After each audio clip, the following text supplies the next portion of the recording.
чоң проблемалар бар. Чынын айтсам, ушул алименттик проблемага келгенде мен бир нерсени түшүндүм. Элге каршы ушул 100%дан алименттерди төлөбөгөндөрдүн саны ушул 92% эркектер төлөшпөйт.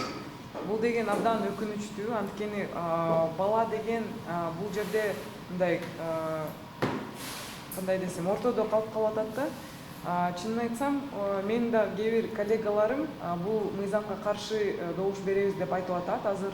Анткени ар кандай сөздөрдү уккам, ушул жакшы аялдардан эч ким таштап кетпейт деген кептерди уктум.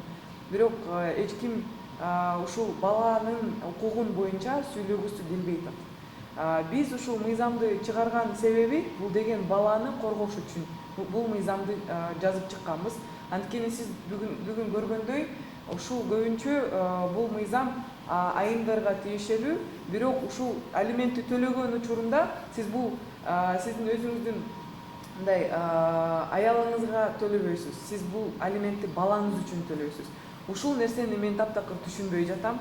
Анткени ушул жоопкерчиликтен качып өзүңдүн балаңды коргулуп акчасын бербей, бул деген менин оюмча мындай эркектикке мындай жатпайт да. Ошон үчүн менин чоң суранычым ушул алиментти төлөбөгөн, алименттен төлөөдөн качкан аталарга кайрыламын.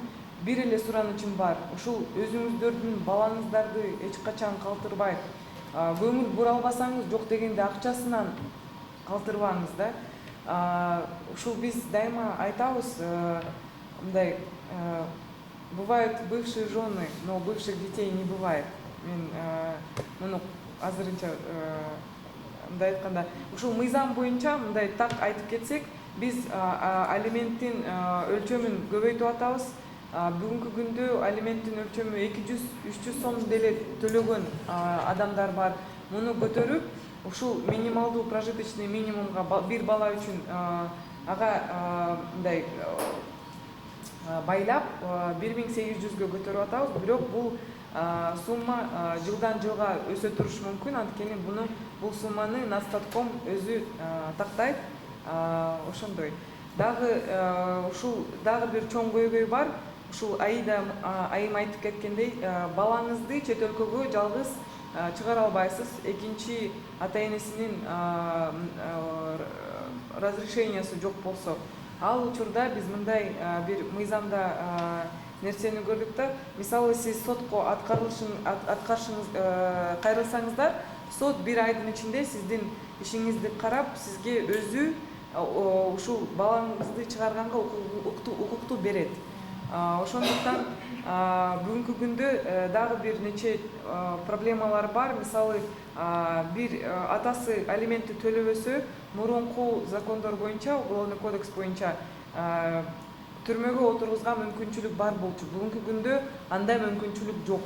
Ошондуктан бул мүмкүнчүлүктү дагы мындай киргизгенге аракет кылып атабыз азыркы учурда. Ушул кантип алиментти төлөттүргөнгө бардык мындай механизмдерди көргөнгө аракет кылып атабыз. Ошол үчүн мисалы атасы же апасы мындай акчалай төлөй албаса, ал учурда биз мындай мал менен берсе болот. Эки жак экөө сүйлөшүп алса, эки ата-эне, ошондо мал менен төлөсө дагы болот дегендей сөз киргизип атабыз да. Чет өлкөгө кетсе дагы алимент төлөөдөн кача албайт эч качан. Ошон үчүн мындай бир нече жакшы өзгөртүүлөрдү мыйзамга киргизип атабыз.